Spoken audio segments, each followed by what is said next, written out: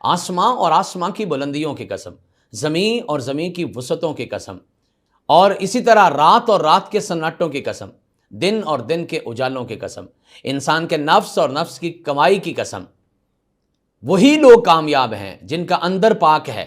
اسی لیے رسول کائنات علیہ الصلوۃ والسلام فرمایا کرتے تھے، انسانی جسم میں گوشت کا ایک لوتھڑا موجود ہے، جب وہ ٹھیک ہو جاتا ہے تو انسان پورے کا پورا ٹھیک ہو جاتا ہے، اور جب وہ خراب ہو جاتا ہے تو پورے کا پورا انسانی جسم برباد ہو جاتا ہے۔ حیران ہوئیے، 1400 سال پہلے یہ بات کمال حکمت سے کہی، آج دنیا ترقی کر کے بھی یہاں تک پہنچی ہے۔ آج لوگ یہی کہتے ہیں، میڈیکل والے بھی کہتے ہیں، اگر انسان کا دل ہی کام کرنا چھوڑ دیتا ہے تو انسان فزیکلی ڈیڈ ہو جاتا ہے، اور اگر انسان کا دل گندا ہو جاتا ہے تو انسان اسپرچولی ڈیڈ ہو جاتا ہے۔ روحانی اور جسمانی صحت کے لیے ضروری ہے کہ انسان کا دل پاک ہونا چاہیے۔ اللہ تعالیٰ آپ ہم سب کو پاک پاکیزہ دل عطا فرما دے۔ وآخر دعوانا ان الحمد للہ رب العالمین۔